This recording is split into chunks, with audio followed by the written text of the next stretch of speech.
So let's take a look over the new Sydonian Skatros datasheet and see what the stilt sniper band can do for you.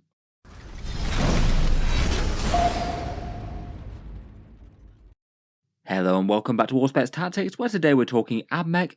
And with the new Codex out, I thought it might be fun to start with a quick review of the new datasheet and see how this guy performs on the battlefield with his Radium Giselle or Transuranic Arquebus. Let's talk over the model, the datasheet rules, his damage output with both sniper rifles, and any obvious buffs and synergies within Codex Adeptus Mechanicus, and how it would probably make sense to run him on the battlefield. Starting with the model, the Sydonian Skatros is basically a stiltman watchtower for the Adeptus Mechanicus. The idea is that they basically just sit and stand in one area that the admech need to guard, obviously with their increased stature giving them a slightly better line of sight, sort of like basically turning a regular human into a listening post just by some nice body horror enhancements. I must admit I do quite like the model myself, though I know it definitely divides opinions. It's definitely one of Games Workshop's slightly more silly or unusual designs really, but I honestly can see this for the Adeptus Mechanicus. And I do quite like a few of the little details on it, like that mechanical loader arm holding a shell, and I think he is quite fun overall. I can see how admech players might have wanted a few more units released alongside the Codex though. Always maybe just a little bit disappointing when a Codex gets an update and you get no more than one character model refreshed. The price from Games Workshop for him is £24, €31.50 and $38. As per normal, you can get that from all manner of discounter stores like Element Games in the UK, Gap Games in Australia, or Fenris Workshop in Canada, all links down in the video description. A fairly standard enough price for Games Workshop's character miniatures, I suppose. I guess at least this guy has some serious stature on him. Let me know whether you like the model or not in any case. I know he does divide opinion really quite a lot. And otherwise for the miniature, it looks like he's got the option of a head swap here with either the more squared vision goggle sort of lens, and he has a gun swap depending on whether he wants a Radium Giselle similar to the Sydonian Dragoon, or Transuranic Arquebus similar to the Rangers or Vanguard. Getting on to the more exciting bit for today though, in the new rules. Currently his datasheet is rumoured to be 65 points, though we won't know this for sure until Games Workshop actually updates the Munitorum Field Manual. As with both the Space Marine and Tyranid Codex, basically Games Workshop printed a whole bunch of points cost in those, and then they turned out to be largely inaccurate, more close to the Munitorum Field Manual. Even for some entirely new models like the Neurolictor, I believe that they varied in points cost between printed and the Field Manual points that Games Workshop released. So in reality we aren't really going to know exactly how good this guy is until Games Workshop updates that, hopefully sometime in the week. We do know all his rules beyond that though. His stat line is movement 8 inches, his toughness 4 with a 4+ save and a 5+ invulnerable, and 4 wounds with leadership 7 and an objective control of 1. He is a lone operative, so you need to get within 12 inches to have any chance of killing him whatsoever, which must be a bit frustrating for enemy guns when they can see this guy looming up over the horizon, but it seems that you can't shoot him due to reasons. Even when you get within 12 inches though, he also has stealth, so a -1 to hit there is probably not going to stop a good flurry of small arms fire from taking him out, but if you can only manage to get a small, slightly low threat unit within 12-inch range of him, it's definitely not going to be guaranteed dead with toughness 4 and an invulnerable save and -1 to hit. For keywords, he's got the Skitari keyword, infantry, character, and Sydonian. And I feel like otherwise his movement stat of 8 inches is actually kind of surprisingly good. This guy could be pretty rapid across the battlefield if you're in the Conqueror Doctrina. That would allow you to advance and shoot, so you could be averaging a move of around about 11 or 12 inches per turn, and still not keep up the hail of firepower unless you're going for the Protector one. Moving on to guns, and this guy gets a Mechanicus pistol if he should happen to wind up in combat and needs to shoot something. It's 1 attack at strength 6, AP 1 and damage 1 with devastating wounds, though not really the main event here. For his main gun he gets the option between Radium Giselles or the Transuranic Arquebus. The Giselle is made for killing infantry. It's 36-inch range, a single shot hitting on a 3+ even if he's on the move, at strength 5, AP 2 and damage 3. It has the heavy keyword, so it hits on a 2+ if he is static.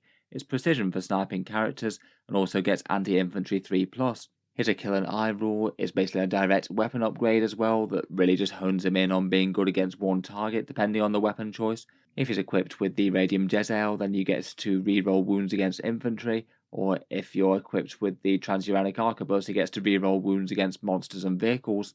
That combined with the anti-rules means that he just really is quite reliable at stacking at least some saves on them if he does hit them. Then for the Transuranic Arquebus, you're getting 1 shot at strength 7, AP 2 and damage D3.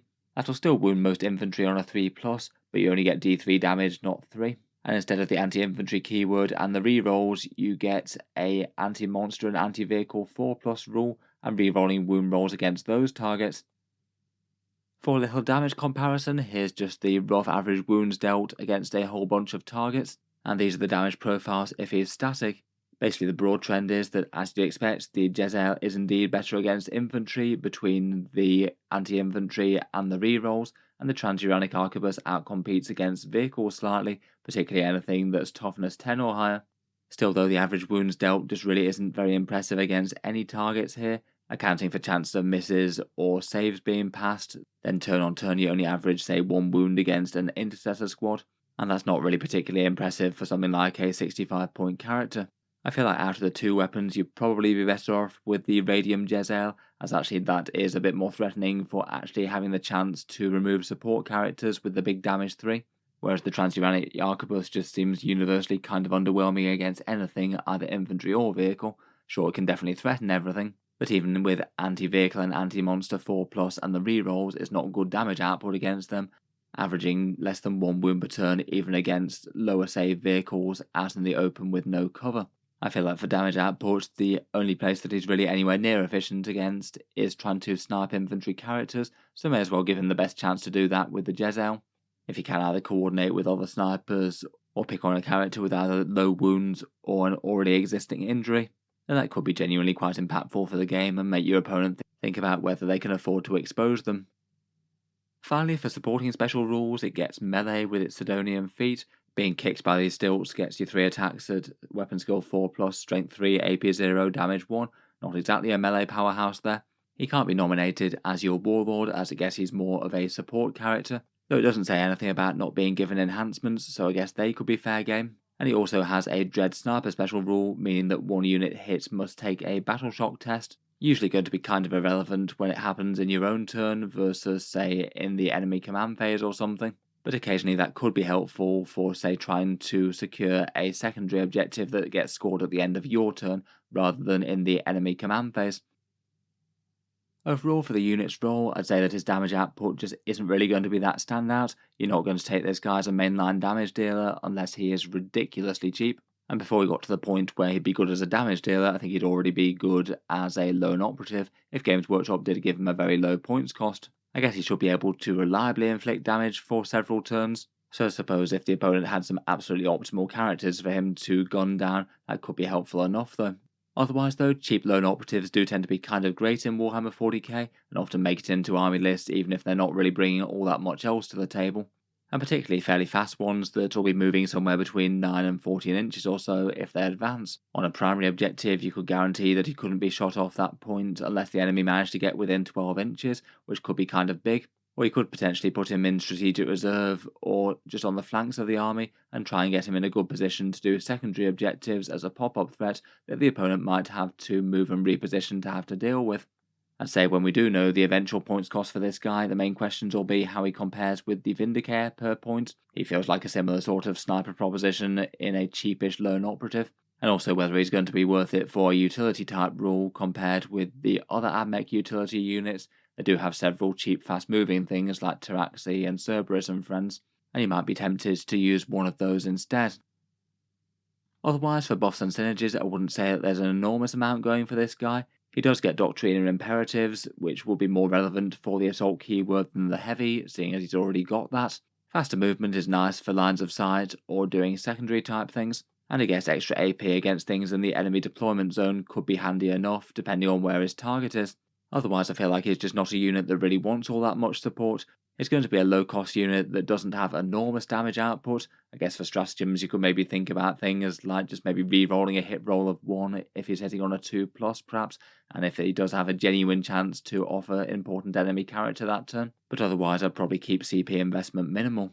Theoretically, for other units he could pair with Call if you wanted. He's got Lone Operative, and Call gets Lone Operative if he's within 3 inches of an Adeptus Mechanicus unit, so you could trigger the rule for him. Compared with giving this to things like Primarchs like Rabute Gilliman or Lionel Johnson and the Space Marine Codex though, I feel like that's not going to be quite as meaningful. I guess in theory Call's buffs could help his damage output a very little though again it's probably not meaningful enough to actually care about. I did also check to see whether or not he could get in transports as well, and as much as I love the idea of this guy just riding to battle in the Dune Rider and just towering over the thing with his stilt legs, seems like Games Workshop thought that that wasn't an image that they wanted for the admech, sadly, and he's specifically not allowed to get either in the hovercraft or in the transvector.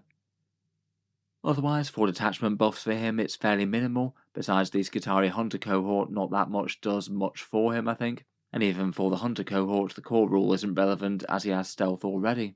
The Hunter cohort does have a couple of interesting looking enhancements with the Battlesphere uplink that could allow him to move 6 inches. That could genuinely be interesting on a lone operative, even if it's not going to be doing that much damage. It could have him go across the board incredibly rapidly to do secondary objectives and threaten movements. Or you could have the Clandestine Infiltrator one for Infiltrate and Scout 6 inches, though again I can't help but think that that might be better on something else.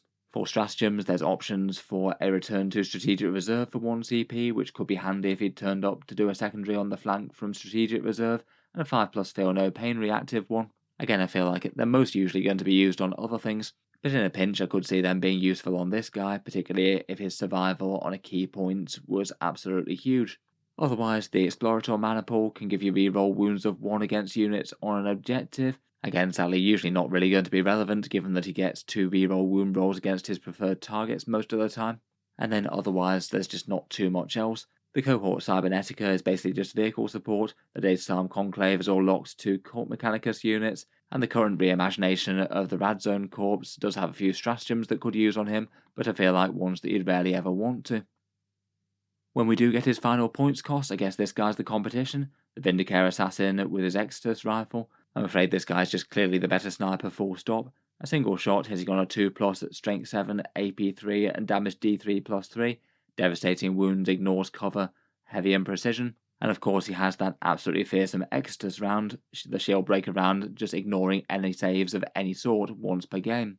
He's also at least a fairly cheapish lone operative with stealth and he can infiltrate too, plus has an extra dead shot special rule for critical hits. Overall, I feel like if you actually want a sniper with big threats, you're probably still better off with a Vindicare right now. The Extus round being AP3 and damage D3+3 is pretty huge, particularly with that shield breaker round. At the moment though, we don't know his final cost. Hopefully he'll be a bit cheaper than 65 points when GW update the field manual, and just make him a bit more usable as a random annoying lone operative that if he does anything in terms of damage output, it's just a positive. Currently I rate his best options as holding an objective at long range. Having him sat on the home field isn't the worst idea in the world, I guess. Or putting him in strategic reserve to turn up on the flanks to do secondary objectives, and then force the opponent to have to move round to try and deal with him, if they do want to gun him down. After that he genuinely can move quite fast with the Conqueror Doctriner, and might be kind of interesting with the move shoot move option from the Hunter cohort, depending on how much that one winds up costing. Overall, I still think there's probably admech players are going to find him a little bit underwhelming at the moment. I think it would have been a bit more exciting if he'd been a bit more of a genuine sniper threat than he is right now. So fingers crossed for a low eventual points cost. I'd say more like 50 to 55 points might make him a bit more tempting. Though I still don't think that people will be running him en masse even at that. In any case, let me know your thoughts down in the comments below. What do you make of this guy, and what sort of points cost would make him work? Look forward to hearing all your thoughts and ideas. If you've enjoyed the video, then feel free to subscribe to Auspex Tactics, or I'll certainly keep the regular 40k videos coming. I do tend to post new ones just about every day. Finally, if you have been enjoying all the videos on the channel, I would just like to mention that Auspex Tactics does have a Patreon page as well, and you can find that linked in the video description if you'd like to help support and keep these coming. Channel patrons do get a fair few advantages, seeing certain videos early, regular votes to see what sort of things come next on the channel, and automatic entry into the regular prize giveaways with a chance to win some big model kits each month. If any of that sounds good to you, or you'd just like to help support, the link is down in the video description.